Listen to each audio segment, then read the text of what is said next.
Muito bem, depois dessas fortes emoções, vamos ao tema de hoje. O tema de hoje tem como título a revelação ou revelações a respeito da lei e da graça. Eu convido vocês a pegarem a Bíblia, por favor, e abrirem comigo no livro de Mateus, Evangelho de Mateus. Nós vamos ler essa noite alguns versos. É um tema muito complexo, mas nós estamos tentando apresentá-lo de uma maneira bem mais simples, para que todo mundo, até as crianças, possam entender. Mateus capítulo 19, e vamos ler a partir do verso 16, o 16 e o 17. Antes da gente ler o texto, eu queria conversar um pouquinho com os irmãos. Uma das grandes polêmicas do mundo religioso cristão é sobre a salvação. A salvação é pela lei ou é pela graça? Essa é uma pergunta, que é discutida há anos e anos. Existem pessoas que são categóricas em afirmar que a salvação é pela graça, e outras insistem em que a salvação seria pela lei. E outros acham que a salvação é pelas duas coisas. E se você olhar para o mundo israelita, para o mundo judeu, você vai ver que o judeu aceita o Velho Testamento, mas não aceita o Novo, e portanto não aceita Jesus como nós aceitamos. Mas eles aceitam a lei, aceitam os 10 mandamentos que estão lá no Velho Testamento. Por outro lado, você vê as igrejas cristãs evangélicas, e em sua maioria, as igrejas cristãs evangélicas aceitam Jesus, mas não aceitam a lei. É o oposto do judaísmo. O judaísmo aceita a lei, mas não aceita Jesus como Salvador, como nós aceitamos. E o mundo cristão evangélico é o contrário, aceita Jesus, mas não aceita a lei. E aí fica essa discussão: a salvação é pela lei ou é pela graça?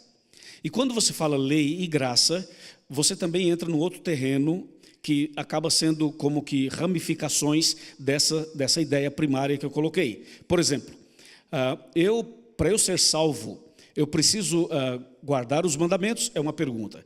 A outra: para eu ser salvo, eu preciso devolver o dízimo? Para eu ser salvo, eu preciso parar de comer certas comidas? Para eu ser salvo, eu tenho que mudar minha roupa, o tipo de roupa que eu uso? Para eu ser salvo, eu tenho que mudar as coisas que eu bebo, que eu tomo, eu tenho que mudar isso. Para eu ser salvo, eu tenho que deixar de frequentar certos lugares. Para eu ser salvo, eu devo fazer o quê? Essa é a grande pergunta. A salvação, ela está atrelada a uma obra, a uma lei, a uma obediência, a alguma coisa externa, material, palpável, ou a salvação é estritamente pela graça, independentemente do que eu faça? Essa é a grande pergunta polêmica que nós temos hoje no mundo religioso, especialmente o mundo cristão. Então, claro que esse é um assunto muito delicado, é um assunto muito difícil, Talvez a pessoa ideal para falar sobre isso poderia ser o Dr. Elias Brasil, que está ali.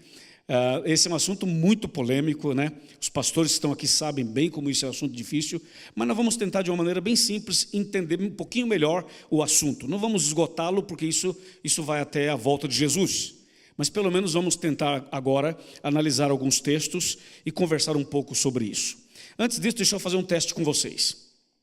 A salvação é pela lei ou pela graça? Pela graça. Alguém arrisca dizer que é pela lei? Acho que a maioria, todo mundo diz que é pela graça. Ok. Então, se a salvação é pela graça, a lei foi abolida, certo? Se a salvação é pela graça, a lei então não serve de nada. Ou serve? Sim, serve. Para quê? Bom, aí nós vamos entrar. Então, estamos em Mateus capítulo 19. Eu falei 16, mas é o 19, desculpe. Mateus capítulo 19, versículos 16 e 17. Repetindo, Mateus 19, 16 e 17. Atenção, amigos internautas, a palavra de Deus diz assim: E eis que alguém, aproximando-se de Jesus, disse: Mestre, que farei eu de bom para alcançar a vida eterna? Respondeu-lhe Jesus: Por que me perguntas acerca do que é bom? Bom só existe um. Se queres, porém, entrar na vida, guarda os mandamentos. Esse texto é muito importante. Por quê?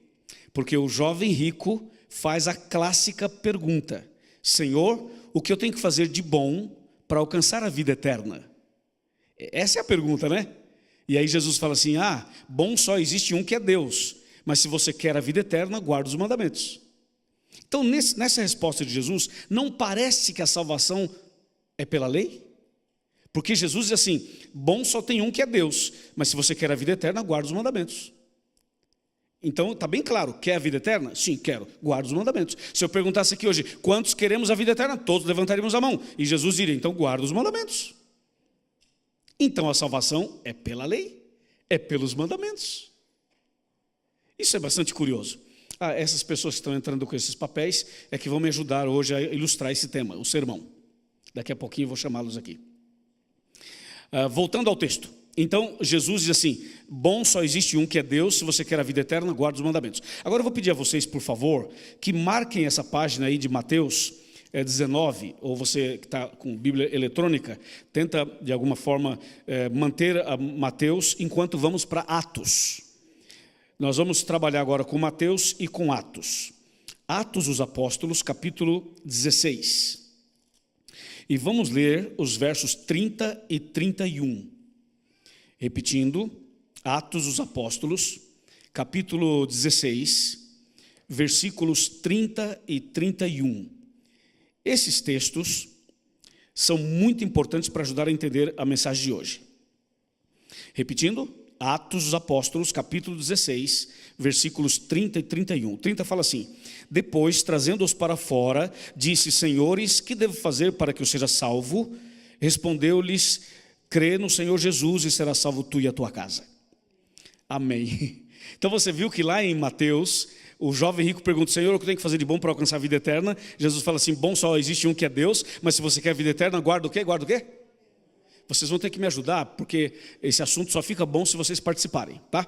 Então vai lá, Jesus fala assim, se você quer a vida eterna, guarda o quê? Os mandamentos, ok. Agora aqui nós temos a situação do carcereiro. O carcereiro então sai e ele fala para Paulo e Silas, senhores, o que eu devo fazer para ser salvo? É a mesma pergunta do jovem rico. O que eu tenho que fazer para ser salvo? E aí Paulo e Silas dizem assim, olha, para você ser salvo, você precisa crer em Jesus. Se você crê em Jesus, será salvo tu e a tua casa. Então eu pergunto, quem estava certo, Paulo e Silas ou Jesus? E é provocativa a minha pergunta. Porque Jesus respondeu para o jovem rico, que é Sonete, né? Falou assim, você quer a vida eterna? Guarda os mandamentos. E Paulo e Silas falaram para o carcereiro, quer a vida eterna? Crê em Jesus, está resolvido o seu problema. Então vamos lá, eu creio no Paulo e no Silas ou em Jesus? Porque Jesus disse, se você quer a vida eterna, guarda os mandamentos. E Paulo e Silas dizem assim, você quer ser salvo? Então crê em Jesus. Eu vou apertar vocês hoje. Nós vamos brigar bastante, depois a gente vai fazer as pazes. Olha só, deixa eu fazer uma pergunta para você. Quem crê em Jesus será salvo, sim ou não? Está fraco. Quem crê em Jesus será salvo, sim ou não? Sim, sim. Então marca Atos e vamos para Tiago. Agora nós vamos ver se a sua resposta está boa ou não está boa. Vamos lá para Tiago, Tiago 2,19. Esse texto de Tiago vai criar um problema aqui essa noite. Vamos ver o que diz Tiago, capítulo 2, versículo 19.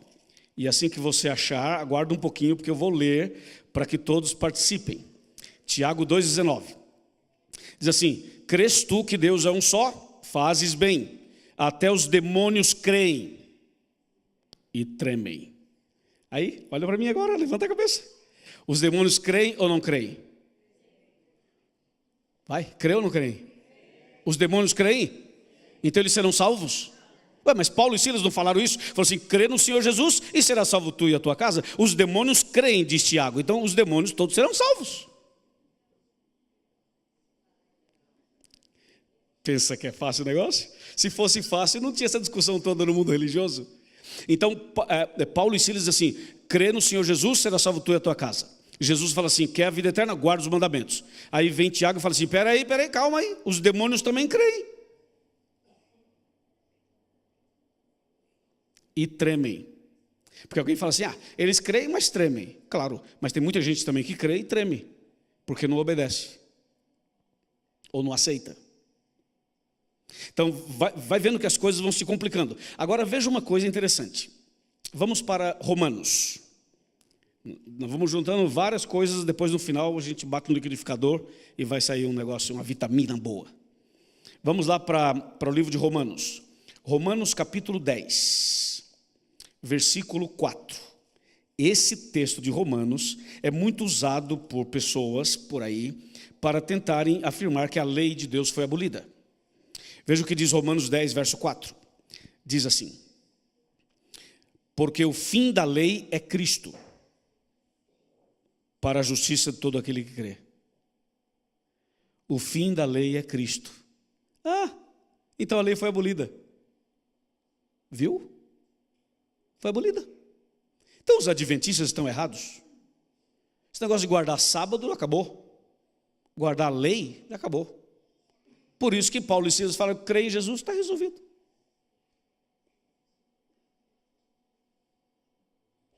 Nossa, que silêncio. E isso é bom. Vamos voltar para o texto, Romanos 10, 4. De novo para o texto. O texto fala assim: porque o fim da lei é Cristo, para a justiça de todo aquele que crê. Então não passa a impressão de que Jesus é o fim da lei. Quer dizer, Jesus vem, a lei tem um fim. Parece isso, não parece? Mas não é isso. Parece, mas não é. Quer ver por que não é? Vamos para Mateus capítulo 5. Já está dando volta aí, né? Vamos para Mateus 5. Aí depois vamos ler mais 2 textos e aí nós vamos para a solução final. Vamos para Mateus capítulo 5. Isso aqui vai ser uma revelação interessante essa noite da palavra de Deus. Mateus 5, versos 17 e também o 18 e talvez o 19. Mas o 17 fala assim. Repito, Mateus 5, 17. Não penseis que vim revogar a lei ou os profetas. Não vim para revogar, vim para cumprir. Olha o verso 18. Porque em verdade vos digo que até que o céu e a terra passem, nem um i ou um tio jamais passará da lei, até que tudo se cumpra. Interessante, né? Então, nesse texto de Mateus, Jesus fala assim: eu não vim a revogar a lei, eu não vim abolir a lei. Eu vim obedecer à lei, eu vim cumprir a lei, eu vim dar o exemplo a vocês do que tem que se fazer com a lei. E ele fala assim: ainda que os céus e a terra passem, não vai passar nenhum i e nenhum j e nenhum tio e nenhum ponto da lei. Portanto, a lei não foi abolida. E se ela não foi abolida, como entender Romanos 10, 4, que fala assim: o fim da lei é Cristo? Bom, então vamos agora discutir um outro aspecto para tentar ajudar a entender o texto. Lá em Romanos, quando está escrito que o fim da lei é Cristo, esse fim não é fim de ponto final, é fim de finalidade, de objetivo, de propósito. Então o texto de Romanos 10,4, quando fala assim, o fim da lei é Cristo, está dizendo assim, a finalidade da lei é Cristo, o objetivo da lei é Cristo, o objetivo dos mandamentos é levar você àquele que pode salvar você. Vamos dar um exemplo. Pegamos os 10 mandamentos, vamos pegar um dos 10 mandamentos. Na semana passada eu peguei o 6º mandamento, lembra? O não matarás. Hoje vamos pegar um outro, para a gente ampliar um pouquinho mais. O outro vai ser o não adulterarás, o 7º. Não vou nem falar do sábado assim, para não passar aquela imagem que a gente só fala do sábado. Então vamos falar do 7º mandamento, não adulterarás. Só para você ver como que o fim da lei é Cristo, como que o objetivo da lei é levar a pessoa a Cristo. Então veja, não adulterarás. O que é isso? O que esse mandamento está dizendo? Está dizendo muitas coisas profundas. As pessoas, quando olham para esse mandamento, somente pensam no ato sexual, quando o marido trai a esposa ou quando a esposa trai o marido. Então a gente fala assim, isso é adultério, quebrou o 7º mandamento. Não adulterarás, adulterou, quebrou o mandamento. Ok. Está bem, isso é adultério mesmo, é quebra do mandamento. Mas o mandamento que fala não adulterarás, ele não está restringido somente a isso. Por exemplo, quando duas pessoas solteiras e que não são casadas estão tendo relações sexuais, isso também é classificado, entra também nesse mandamento, mesmo não sendo pessoas casadas. Estão apenas num processo de namoro, mas já estão vivendo sexualmente como se fossem marido e mulher. Então isso também cai no 7º mandamento. O mandamento não adulterarás, ele é um mandamento que protege as pessoas e que ajuda a pessoa a fazer as coisas certas, na hora certa, no tempo certo e do jeito certo. Mas o não adulterarás vai além disso. O não adulterarás significa assim, não entrarás em sites pornográficos. O não adulterarás está falando disso. Está dizendo o seguinte, não adulterarás significa cuidado com o que você usa ou você vê no seu computador, ou nas revistas, se for o caso, ou em filmes, se for o caso. Então, o mandamento está dizendo assim, não mexa com pornografia. O não adulterarás também diz assim, não fale palavrão, palavras de baixo nível, de baixo calão, palavras feias, que usem termos assim. Esse não adulterarás é um mandamento que vai protegendo o homem, a mulher, o casamento, a família. Então, cada mandamento, ele é muito profundo. E Jesus, quando esteve aqui na terra, Jesus então ampliou o entendimento dos mandamentos. No caso desse que nós estamos falando, Jesus falou assim, quando um homem olha para uma mulher com intenções impuras no seu coração, já adulterou com ela. Jesus então ampliou muito esse assunto. Então Jesus está dizendo que adultério não é só ter um caso real de adultério com uma pessoa, é uma intimidade com uma pessoa. Significa também que nasce o adultério na cabeça da pessoa ou no coração dela. Jesus falou assim, se você olhar para uma outra pessoa, uma mulher, no caso do homem, olhar para uma mulher com intenções impuras, com desejos de adultério, você já adulterou. Porque o pecado, ele não aparece quando você pratica o ato, mas ele aparece quando você planeja o ato. Entendeu? Antes do ladrão roubar alguma coisa, ele cobiçou aquela coisa. Então a cobiça vem antes. E por isso que o mandamento é muito profundo. Quando você começa a estudar cada mandamento profundamente, você vai descobrir que você não é capaz de guardar os mandamentos. Você vai dizer assim, bom pastor, então eu tenho que botar uma venda nos meus olhos, tenho que tapar os meus ouvidos para eu conseguir viver uma vida de obediência. Você vai perceber que você não consegue por você mesmo. Vai perceber que o homem não consegue obedecer os 10 mandamentos na íntegra por ele mesmo, com a força dele, com a capacidade dele, ele não consegue. É aí que vem que o fim da lei é Cristo. É aí que você tem que ir a Cristo. É aí que você tem que se ajoelhar e falar, Senhor, eu preciso da tua graça para guardar os mandamentos. Eu preciso da tua bênção para eu guardar os mandamentos, porque se não for a tua graça, se não for a tua bênção, eu não consigo guardar os mandamentos. Entendeu por que o fim da lei é Cristo? A lei vai mostrar para você o seu pecado, vai mostrar para você a sua real situação, a minha real situação. A lei de Deus é como um espelho, aquela famosa ilustração que a gente sempre usa nas pregações. A lei é como um espelho, né? O espelho mostra quem você é e mostra como você está. O espelho mostra como está o cabelo, como está a gravata, como está a blusa, o vestido, como está a camisa, o paletó, como você está, o seu rosto e tudo. O espelho mostra você inteiro, da cabeça aos pés. Mas o espelho não resolve o problema. De repente você olha no espelho e não gostou do que viu. Né? Não gostou do que viu, olhou lá e falou, nossa, isso sou eu? Sim, é você, ué. O espelho mostrou. Só que o espelho não pode pentear seu cabelo, não pode tirar sua barriga, não pode acrescentar cabelo onde já não tem mais. O espelho não pode tirar as rugas que a gente tem. O espelho mostra, fala que esse é você, meu filho, esse aqui é você. Aí você fala assim, e agora o que eu tenho que fazer? Agora tem que comer menos, não é? Tem que fazer exercício físico, né? Tem que cuidar mais da sua saúde, tem que ir ao médico, não é verdade? Então assim é a lei de Deus com a graça. A lei mostra quem você é. Se você analisar a lei de Deus profundamente, você vai perceber o seguinte, gente, eu estou perdido. Você vai dizer, eu estou perdido. E aí você vai a Jesus, e é Jesus quem vai abençoar eu e você, para a gente conseguir ter uma vida de acordo com a vontade de Deus. Amém, irmãos? Por isso que o fim da lei é Cristo. Por isso que a finalidade da lei é Cristo. Agora voltemos aos textos iniciais. O primeiro texto foi do jovem rico, lembra? O jovem rico chegou para Jesus e falou, Senhor, o que eu tenho que fazer de bom para eu ter a vida eterna? Jesus falou assim, bom só existe um, que é Deus, mas se você quer a vida eterna, guarda os mandamentos. Por que Jesus não falou assim, guarda os mandamentos? Peraí, mas tem que me aceitar também, tem que vir a mim. Você tem que vir a mim também, não é só os mandamentos, tem que vir a mim. Jesus não falou isso, só falou assim, guarda os mandamentos. Por que Jesus não falou assim, guarda os mandamentos? Mas não esqueça de vir a mim, porque ele já tinha ido a Jesus, ele estava com Jesus. Ele estava conversando com Jesus. Ele falou assim, Jesus, o que eu faço para ter a vida eterna? Ele já estava com Jesus já. Faltava o que para ele? Guardar os mandamentos.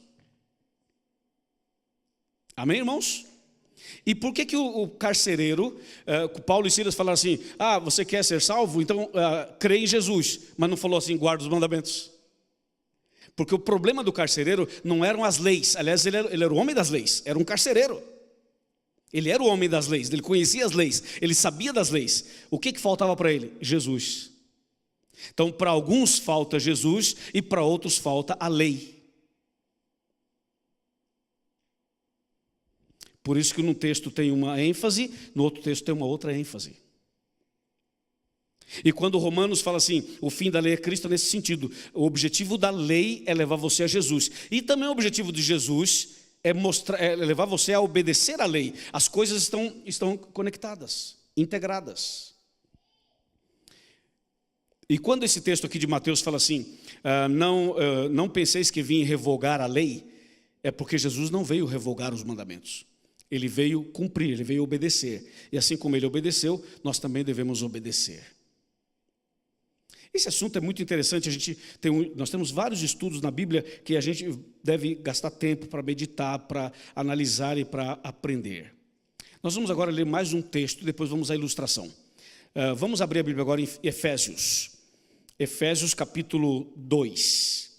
Esse é o texto clássico para resolver esse assunto. Vamos para então Efésios capítulo 2, versículos 8, 9 e 10. Esse livro é maravilhoso e esse capítulo é extraordinário. Repito, Efésios 2, a partir do verso 8 até o verso 10, que diz assim: porque pela graça sois o que, irmãos? Salvos. De novo, pela graça sois? De novo, pela graça sois? Então, para um pouquinho, olha para cá e me diga, a salvação é pela graça. Amém? Calma aí, tem mais coisa. Então veja, porque pela graça sois salvos, mediante o que mesmo? A fé. E isso não vem de vós. Isso é dom de Deus, exatamente, isso é dom de Deus. E fala assim, e não vem de obras, para que ninguém se glorie. Por exemplo, já imaginaram se alguém fosse salvo por dar um dízimo alto, ou um dinheiro alto, uma oferta alta? Imagine se a salvação fosse pelas obras. O rico estava garantido, né? E muita gente ainda acha que fazendo caridade, dando esmolas, ajudando os pobres, ajudando pessoas carentes, a pessoa acha que ela vai acumulando pontos positivos para somar e no final do ano passar de ano. E ir para o céu. E a Bíblia é clara, o verso 9 fala assim, a salvação é pela graça, mediante a fé. E isso não vem de vós, isso é dom de Deus. E não vem de obras para que ninguém se glorie. E o verso 10 fala assim, porque somos feituras dele, criados em Cristo Jesus, para boas obras, as quais Deus de antemão preparou para aqueles que o amam, ou para que andássemos nelas. Então veja que o texto aqui é bem claro quando fala que pela graça sois salvos, mediante a fé. E isso não vem de vós, é dom de Deus. E não vem de vós para que ninguém se glorie. Isso é maravilhoso. Agora vamos ver uma coisa aqui, irmãos, vamos lá uma coisa. Quer dizer então que eu não sou salvo por devolver o dízimo? Não. Eu não sou salvo por usar roupa A, roupa B ou roupa C. Não. Enfim, a Bíblia fala, não é de obras, não é de atitudes exteriores. Não é isso que te leva à salvação. Mas tem uma coisa. A pessoa que está salva em Jesus, ela guarda os mandamentos. A pessoa que está salva em Jesus, ela devolve o dízimo. A pessoa que está salva em Jesus, ela muda a sua maneira de ser. A pessoa que está salva em Jesus não usa qualquer roupa. A pessoa que está salva em Jesus não come qualquer comida. A pessoa que está salva em Jesus não bebe qualquer bebida. A pessoa que está salva em Jesus não frequenta qualquer lugar. A pessoa que está salva em Jesus, ela tem uma atitude diferente. Amém, irmãos? Vamos ilustrar esse assunto bem direitinho. Eu vou pedir a ajuda dos jovens e adolescentes e vou pedir ajuda para remover o púlpito daqui, por favor. E você poderia colocá-lo ali? Porque depois eu vou usá-lo. Você consegue fazer isso sozinho? Ok. Ali, por favor, vou pedir que entrem as meninas e os rapazes que vão nos ajudar. Na minha frente aqui, pode ser? Essa ilustração é interessante, que vai nos ajudar a entender. Tem espaço entre vocês? Para não acontecer nenhum problema aí, tudo certo? Ok, podem virar o cartaz. Vamos ver se vocês conseguem ler e me dizer o que está escrito nesses cartazes. O que está escrito aqui? Agora eu vou precisar da ajuda de vocês para valer mesmo, tá? O que está escrito aqui? E aqui? E aqui? E aqui? E aqui? E aqui? E ali? Ok. Então, está bem visível. Okay. Eu vou fazer assim, eu vou criar uma pequena história, uma frase, e à medida que eu for falando essa frase, eu vou apontar para um desses quadros, e quando eu apontar para o quadro, você vai ter que ler o que está escrito no quadro, para a minha história ficar bem interessante. Tá bom? Deixa eu ver se está meio mais para cima, mais para baixo, não é isso? Vem um pouquinho mais para cá, Samuel. Vem um pouquinho mais para cá, Lucas. O pecado está em alta. Põe o pecado para baixo. Aí. O pecado muito em alta não é uma boa ideia. Muito bem. É que ele é alto, na verdade, né? Ok, está bem. Então vamos lá. Vou criar uma história e vocês vão me ajudar, tá bom? Atenção, internautas em casa. Pode gritar aí na sua casa sem problema. Vai. Vocês têm que estar na mesma página que eu. Vamos de novo. Tá fraco. Vai a pregar que fala que morreu e deu a sua para nos salvar que é a transgressão Ok, então aqui nós temos uma situação. Pecado é a transgressão da lei, certo? 1 João 3,4, Romanos 7,7, Romanos 4,15. Pecado é a transgressão da lei, certo? Ou seja, se não tem lei, não tem pecado, porque pecado é a transgressão da lei. Vamos de novo. Vamos lá. Todo mundo, hein? Acordados e participando. Atenção, classe. Vamos lá. Vai a pregar que fala que morreu e deu a sua para nos salvar que é a transgressão Onde é que está o problema? O problema está aqui nessas duas últimas aqui. Tem gente que fala assim: eu sou salvo pela graça, portanto eu não preciso mais da lei. Diz, a lei foi abolida. O que me interessa é a graça. Então as pessoas se concentram na graça e dizem, não preciso da lei. Dizem, a lei foi abolida, Jesus aboliu, não sei o quê, pipipi, popopó. Essa é a visão de muitas igrejas evangélicas, de igreja também romana, de igrejas cristãs. A maioria aceita a graça, mas não aceita a lei. E insistem em dizer que a salvação é pela graça e não precisa da lei. Vamos ver o que acontece se nós tirássemos a lei. Você que está com a lei, pode sentar. Leva a lei. Então, a lei foi abolida. Vamos imaginar isso. Aí você pode ir um pouquinho mais para lá. Veja o que acontece quando você tira a lei. Quando você diz a lei foi abolida. Imaginemos que essas pessoas tivessem razão. A lei foi abolida. Então, vamos ver como fica. Vai a pregar que fala que morreu e deu a sua para nos salvar que é a transgressão Já não tem lei, a lei foi abolida.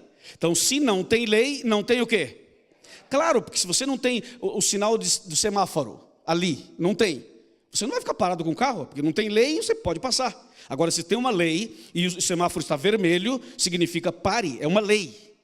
Ok? E se não tem o semáforo, você pode avançar. Portanto, se não tem lei, não tem pecado, porque pecado é a transgressão da lei. Então, pode sentar. Já não tem pecado. Quando diz assim, a lei foi abolida, a pessoa está dizendo assim, não tem mais pecado.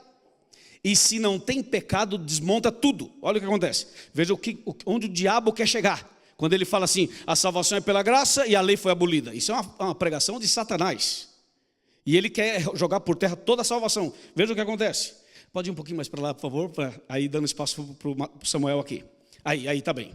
Vai. Não cansem, por favor. Vai a pregar que fala que morreu e deu a sua para nos salvar Isso, ela falou, a garotinha falou certo. Claro, porque se não tem lei, vamos de lá para cá agora, vai. Se não tem lei, não tem o quê? E se não tem pecado, não tem o quê? Só tem graça se tiver pecado. Teve duplo sentido. Vamos de novo. Se não tem lei, não tem Vamos, gente, se não tem lei, não tem? E se não tem pecado, anula a graça. Quer dizer, veja só, como é que eu sou salvo pela graça? Salvo do quê? Quem é salvo de alguma coisa, né? Então, a graça me salva. Do que me salva a graça? Do pecado. E o que é pecado? Transgressão da lei. Mas se não tem lei, não tem mais pecado. Se não tem pecado, para que a graça? A graça vai me salvar do quê? De nada.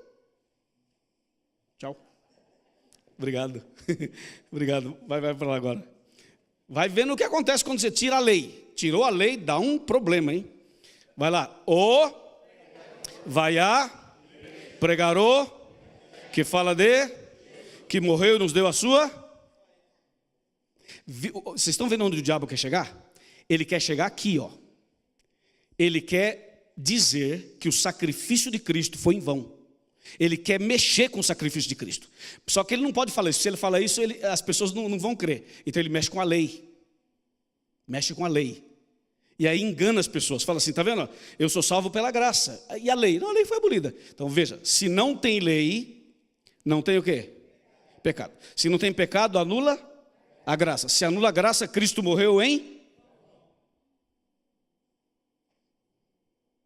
É sério ou não é sério? Seríssimo. Então Cristo morreu em vão. Vai quebrando, derrubando um a um. Vamos de novo. O vai a pregar o que fala de... Veja que até o evangelho perde a força. É por isso que muita gente já não lê mais a Bíblia, entendeu? A igreja virou um show, a igreja virou um ambiente de festa, só show, show, show. E cadê a Bíblia? E cadê o estudo bíblico? E cadê a palavra sendo pregada? Então as igrejas estão virando comércio, um monte de coisa, menos igreja mesmo, de verdade. Porque o evangelho fica em segundo plano. O que vale é o que o pastor fala e não o que a Bíblia fala. Tem que tomar cuidado. Então vamos de novo. Se não tem lei, não tem pecado. Se não tem pecado, anula a graça. Se anula a graça, Cristo morreu em... E se Cristo morreu em vão, para quê? Para que evangelho? Ele foi rápido. É isso aí. Então para que evangelho? Não precisa de evangelho. Ou vai a fazer o quê? O que o pregador vai fazer na igreja? Quer saber? Não vamos para a igreja não, vamos ficar em casa. Para que igreja? Eu sou cristão na minha casa. É o índice que está crescendo, não é, pastor Williams? As pessoas dizem, sou cristão, creio em Deus, mas na minha casa. Negócio de ir para a igreja, isso não é coisa dos antigos. Isso é coisa de ultrapassado, isso é coisa do século passado. Ir na igreja, sentar nesse banco duro, ficar vendo uma pessoa falar, esse negócio não é para pós-moderno, esse negócio é para gente antiga. Olha onde o diabo está chegando, rapaz. E as igrejas estão vazias. Porque a igreja perdeu a razão de ser. Tudo porque dizem que a lei foi abolida. Então veja, se não tem lei, se a lei foi abolida, não existe o quê? Pecado. Se não existe pecado, anula a graça. Se anula a graça, Cristo morreu em vão. E se Cristo morreu em vão, para quê? Evangelho. E se não tem o evangelho, para quê o quê? Para que igreja? Não precisa de igreja. Fechamos as igrejas.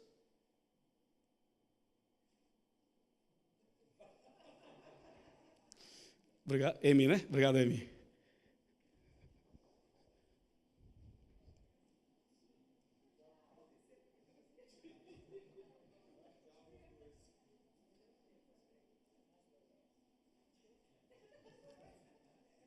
E aí? Tudo bem? Tudo bem. Você é pregador? Sim. Aí está o detalhe. Essa é a pergunta. Vamos lá. O vai fazer o que sozinho, coitado? Não vai fazer nada. Porque vê, se você tira a lei, se não tem lei, não tem pecado. Se não tem pecado, anula a graça. Se anula a graça, Cristo morreu em vão. Se Cristo morreu em vão, para quê? Evangelho. E se não tem evangelho, para quê? Igreja. E se não tem igreja, para quê? Ou seja, acabou. Vamos vender isso aqui, ué. Vamos fechar, vamos vender. Não precisa de pregador. Né? Pregar para quê? Fazer apelo. Gente, fazer apelo é uma invasão de privacidade. Não é? Prega a Bíblia, não faz apelo não. Negócio de apelo, insistindo, batiza. Para com isso. O diabo diz assim, é isso aí, para com isso. Deixa comigo, apelo eu faço. Vai para o inferno comigo.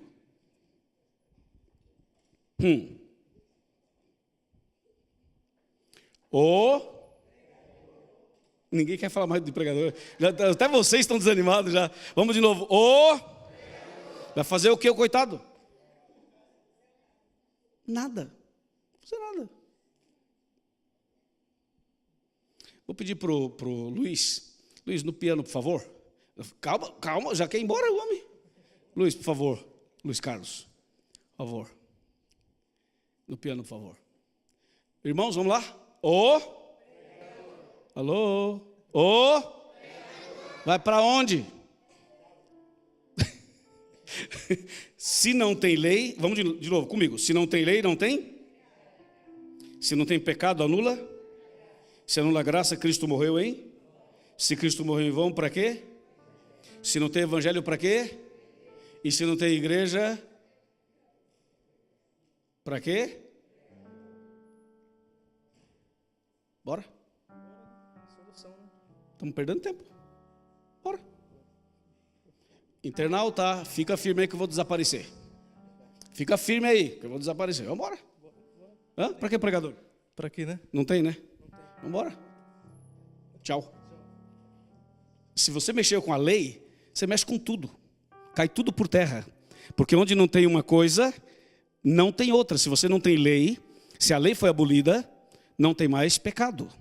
Se não tem mais pecado, anula o quê? A graça. E se anula a graça, Cristo morreu em vão. Então o diabo quer chegar aí. Entendeu, Samuel? Por isso esse negócio de falar assim, eu sou salvo pela graça e a lei foi abolida, isso é obra do inimigo. Tchau.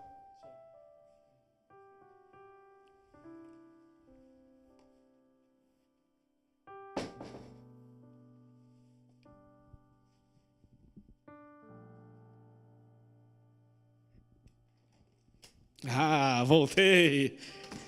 Sabe o que eu voltei? Porque nessa igreja a gente crê na salvação pela graça e crê que a obediência à lei é fundamental, que a obediência à lei mostra que nós estamos salvos pela graça. Então nessa igreja nós cremos na salvação pela graça e cremos que devemos obedecer os 10 mandamentos. Porque a obediência aos mandamentos não é a causa da minha salvação, mas é o resultado da minha salvação. Amém, irmãos? Samuel, chega mais perto. Por favor. É isso. Esse é o tema dessa noite. Eu espero sinceramente que nós dediquemos mais tempo para meditar na palavra de Deus, para estudar mais a Bíblia, para se aprofundar mais na palavra de Deus, porque é através do conhecimento da palavra de Deus que nós vamos chegar a uma comunhão maior com Ele e não vamos ter dúvidas do caminho que estamos seguindo. Eu queria terminar esse culto lendo um verso bíblico mais. E com esse a gente finaliza aqui. Eu quero convidá-los a abrirem a Bíblia comigo em Apocalipse, capítulo 12, verso 17. Esse texto, que é bem conhecido, com ele a gente vai finalizar a meditação de hoje. Repetindo, Apocalipse 12, 17. Que diz assim: irou-se o dragão contra a mulher e foi pelejar com os restantes da sua descendência, os que guardam os mandamentos de Deus e têm o testemunho de Jesus. Amém. Vocês viram isso? A Bíblia fala que o inimigo está irado contra uma igreja, contra um povo. Que povo é esse? Que igreja é essa? É aquela que guarda os mandamentos de Deus e tem Jesus, tem o testemunho de Jesus. Você viu, são as duas coisas. A salvação é pela graça, estritamente pela graça. Mas quem é salvo de alguma coisa. Nós somos salvos do pecado. E pecado é a transgressão da lei. Não esqueça disso. Se você mexer na lei, você mexe em tudo mais. Tudo cai por terra. Que essa noite, cada um de nós possa olhar para Jesus como nosso Salvador e para os 10 mandamentos como uma vida de obediência, como resultado de uma comunhão com Ele, da salvação maravilhosa que Ele nos ofereceu naquela cruz. Havia um escravo que era o melhor escravo da região, um morenão alto, forte. E houve um momento em que resolveram fazer um leilão desse escravo, por ser o melhor escravo. Colocaram ele em cima de um tablado, ele de bermuda, sem camisa, braços cruzados, com a cara fechada, uma pessoa triste, revoltada por ser um escravo. E então reuniram as pessoas ricas, empresários, fazendeiros e tal, e começaram os lances para comprar esse escravo. E cada um dava um preço. Finalmente um fazendeiro pagou o preço mais alto. Só que quando o leilão acontecia, o escravo repetia uma frase. A frase era assim: eu não vou mais trabalhar, eu não serei mais escravo. Ele dizia isso sempre. E o leilão ocorreu, alguém comprou, um fazendeiro pagou o preço mais alto, e ele então teve direito ao escravo. Colocou o escravo no seu carro e o levou para a fazenda. Durante a viagem o escravo dizia assim: o senhor gastou seu dinheiro em vão, porque eu não serei mais escravo, eu não vou mais trabalhar como escravo, estou cansado de ser escravo. Ele repetia isso a viagem inteira, e o fazendeiro não disse nada, foi com ele até a fazenda. Chegou lá na fazenda, a família estava reunida em volta de uma mesa, prepararam comida e tudo, era o lanche já do final da tarde, e a família sentou, e o fazendeiro falou assim: gente, aí está o homem que falei para vocês, ele está aqui, é esse homem aqui. E ele dizia assim, o escravo: o senhor gastou seu dinheiro em vão, eu não serei mais escravo, eu não vou trabalhar mais como escravo.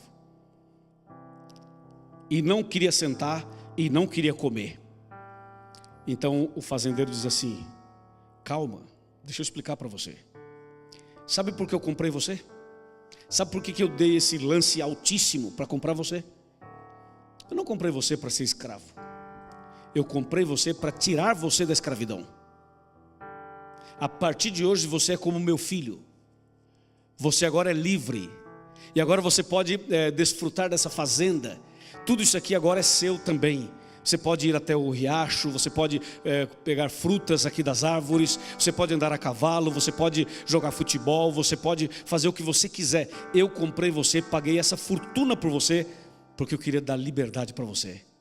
Nós somos cristãos, nossa família é cristã, nós somos contrários contra a escravidão, e por isso que eu comprei você, porque eu queria te dar liberdade.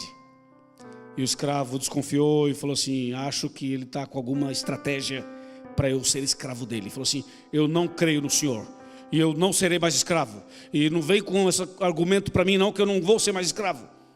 E o fazendeiro falou assim: não, é verdade o que eu estou te falando, só para você saber que é verdade, nós vamos sair todos aqui da mesa, você fica livre, sozinho, sem algemas, sem corrente, sem corda, você está livre.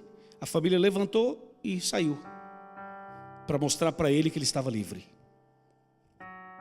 Quando ele percebeu que era verdade isso, ele falou: ei, espera aí. É verdade então que o senhor pagou esse altíssimo preço para eu ser livre? Sim, é verdade, disse o fazendeiro. O escravo se emocionou e começou a chorar. E disse: eu não acredito que alguém pagaria um valor tão alto para me dar a liberdade. Puxa, nunca vi algo assim na minha vida. Eu estou tão feliz, tão agradecido pelo que o Senhor fez por mim. Eu estou assim me sentindo tão abençoado, porque o Senhor me comprou para eu ser livre, que a partir de hoje eu quero ser o seu escravo. É uma história bem conhecida, não é? A gente já ouviu isso várias vezes, eu já falei sobre isso várias vezes. Mas é uma história interessante que nos ajuda a entender outra coisa. Por exemplo, qual a diferença de ser escravo antes e de ser escravo depois? Antes ele não queria ser escravo. Agora que ele está livre, ele diz: agora eu quero ser escravo. Qual que é a diferença? Interessante, antes ele era escravo pela força, pela violência.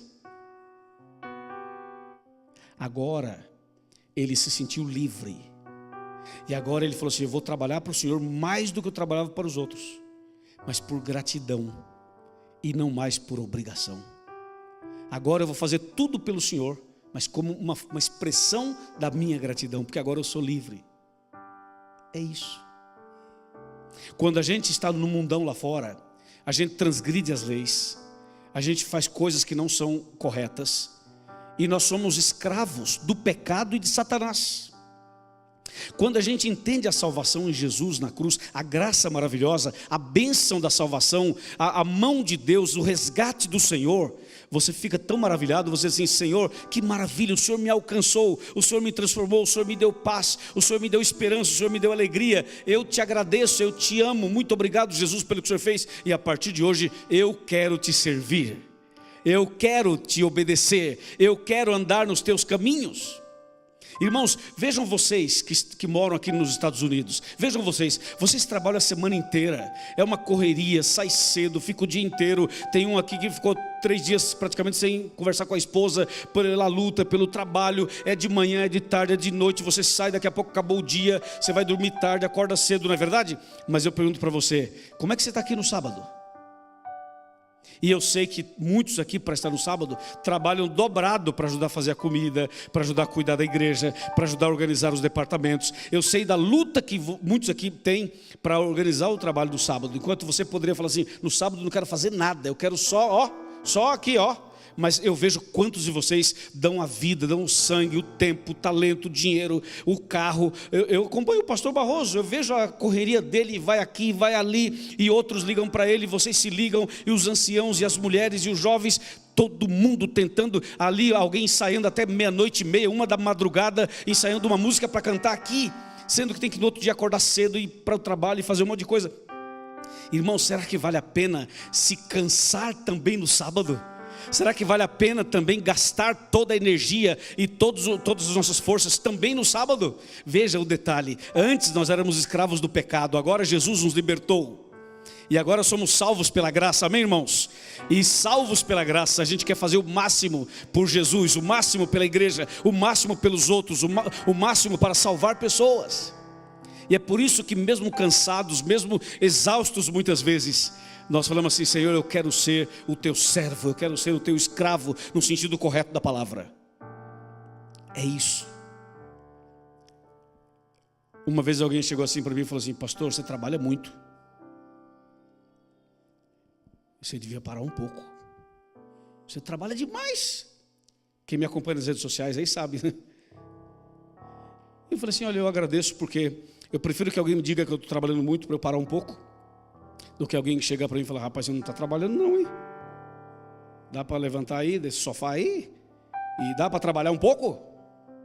Eu prefiro que alguém diga trabalhe menos, do que alguém chegar para mim e falar assim: que pastor é você, rapaz, que não faz nada? É ou não é? E quer saber de uma coisa? Todo mundo um dia vai ficar doente, e todo mundo vai morrer um dia. Então, já que eu vou ficar doente e vou morrer, eu prefiro ficar doente e morrer pregando o evangelho, Eu vou ficar doente e morrer pescando lá na beira do rio?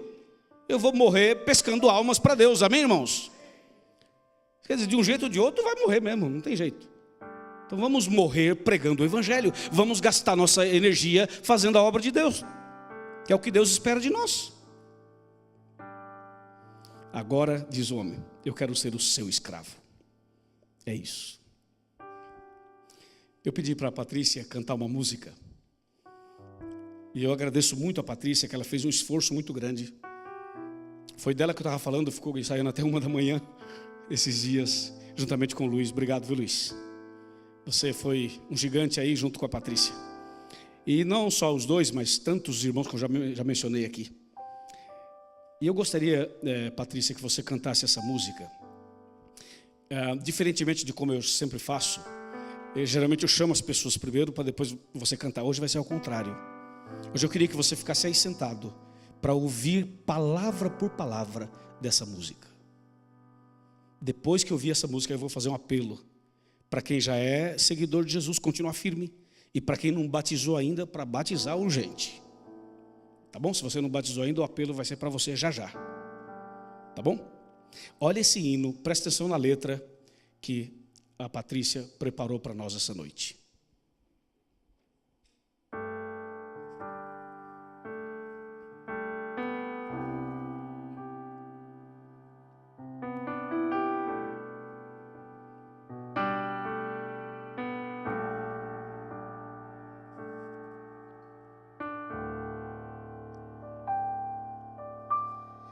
Deixe-me ver aqui o que restou desse coração, desse seu viver.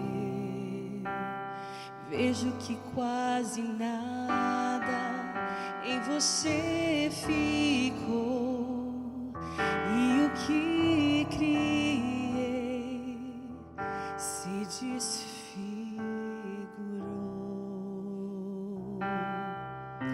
Coração mutante, enganoso é o seu. Ora pedra dura, ora carne suja, batendo apenas por bater.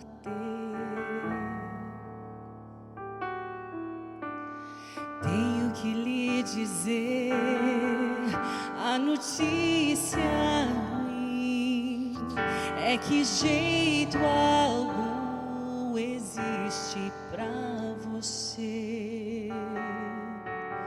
Não dá pra restaurar o que sobrou, e o que vou fazer é uma troca, enfim.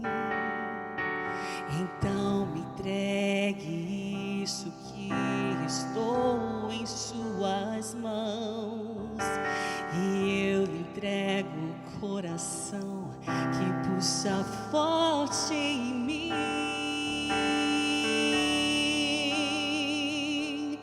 Eu proponho vida plena no lugar da morte certa, nova chance e esperança.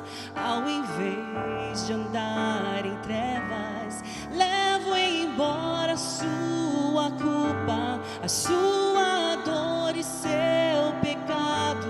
Eu deixo em ti a minha cura, a minha paz e o meu abraço.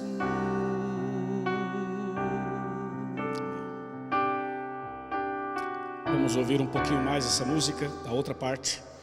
E você está vendo como Deus fala com a gente de uma forma especial. Mais um pouquinho. Tenho que lhe dizer, eu posso ver, força alguma já não pode se manter. Gasta-se muito mais pra mudar assim, que pra entregar o trono do viver. Eu já comecei uma boa obra nesse coração, e se você não me atrapalhar, eu posso terminar.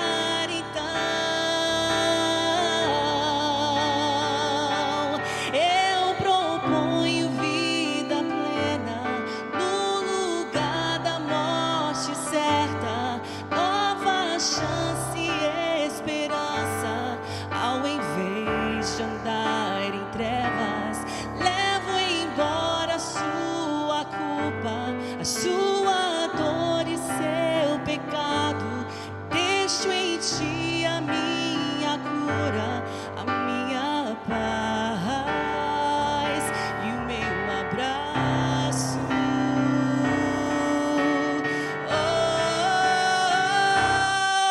Eu proponho vida plena no lugar da morte certa, nova chance e esperança.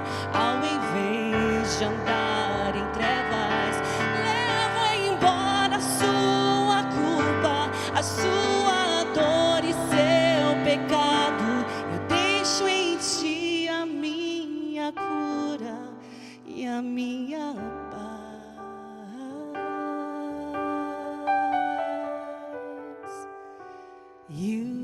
meu abraço.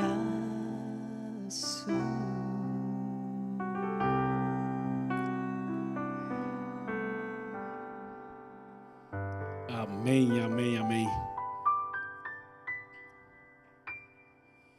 Que linda música, obrigado, Patrícia.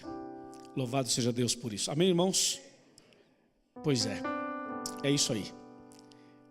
Essa noite queremos renovar nosso pacto de entrega da nossa vida a Jesus.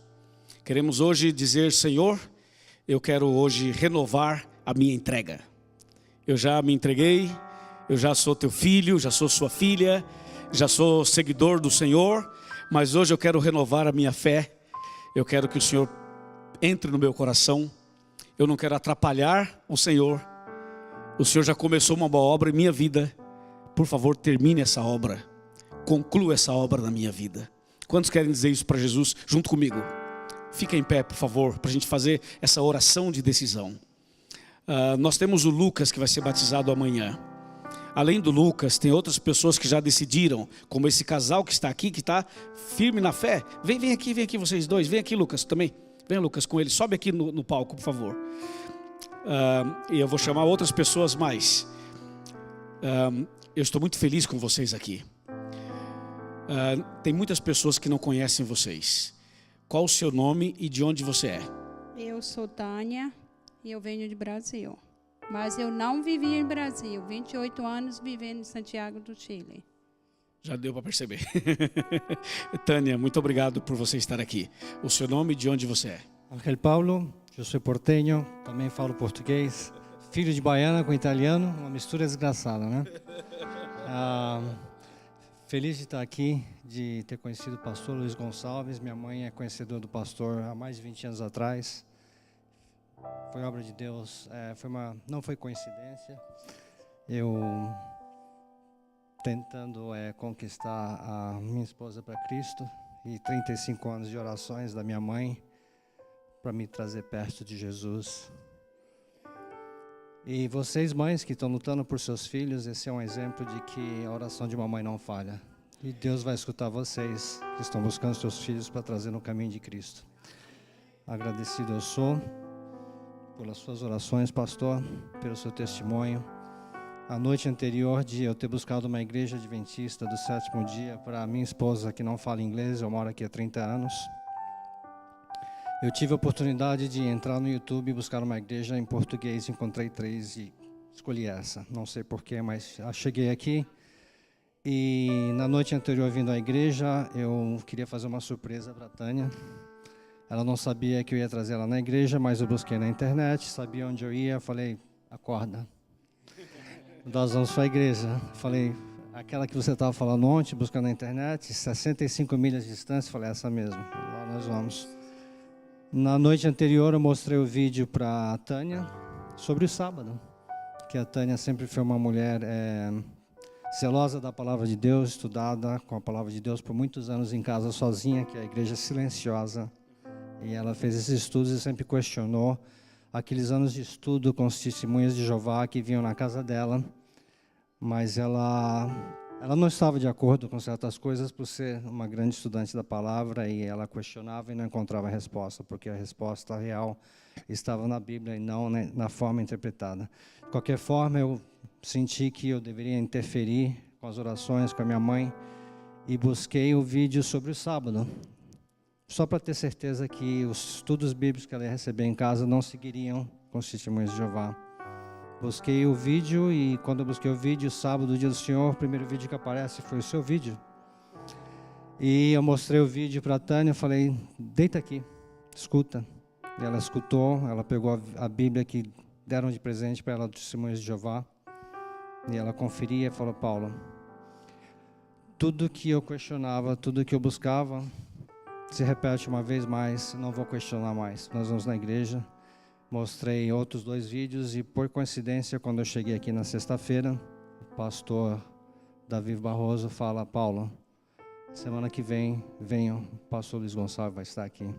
Hoje eu estou aqui com ele, orando por nós, recebendo essas bênçãos e, em primeiro lugar, agradeço a Deus, a minha mãe, essa mulher maravilhosa na minha vida, ao senhor pastor e todos vocês, membros da igreja. Obrigado. Amém? Que lindo testemunho, super natural assim, né? Eu não havia combinado isso com ele, não.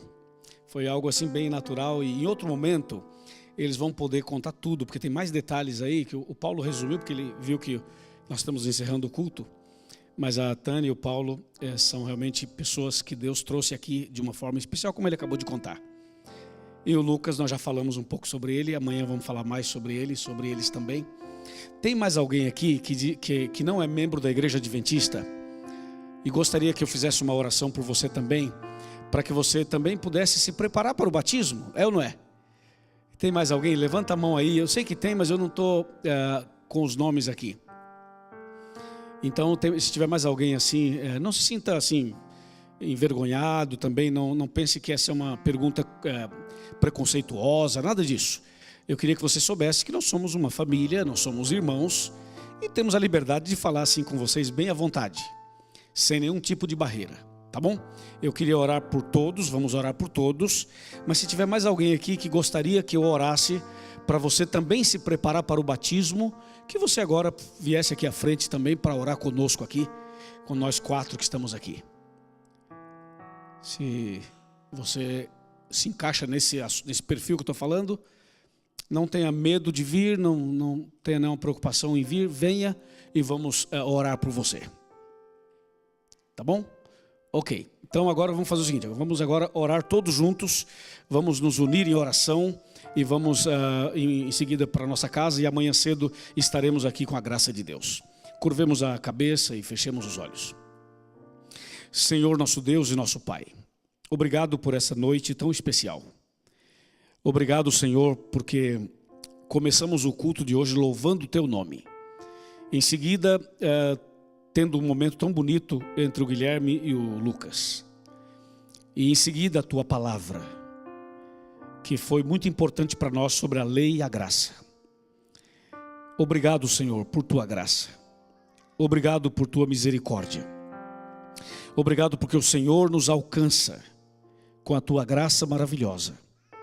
E nós todos, quando aceitamos a Jesus, decidimos obedecer os Teus mandamentos. Não por obrigação, não para sermos salvos, mas porque Jesus já nos salvou. E como gratidão pela salvação, nós então decidimos obedecer os Teus mandamentos e andar nos Teus caminhos.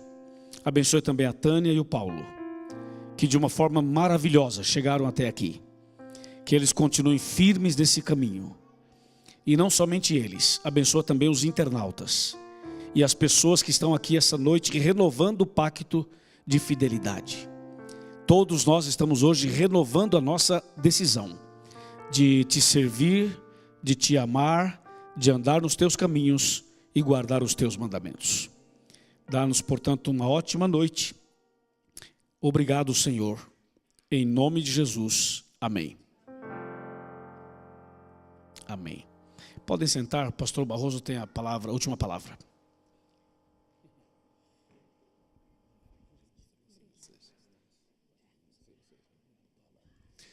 A última palavra é simples. Se você chegar aqui amanhã às 9h30, entre 9h30 e 10 horas, parte do seu café vai ser açaí. Açaí para todo mundo. Açaí sem sair, tá bom? Então, de 9h30 às 10, açaí. Fechou? Como é que é, pastor? Topa? Gente, uma boa noite. Deus os abençoe. Estaremos aqui, se Deus quiser, amanhã de manhã.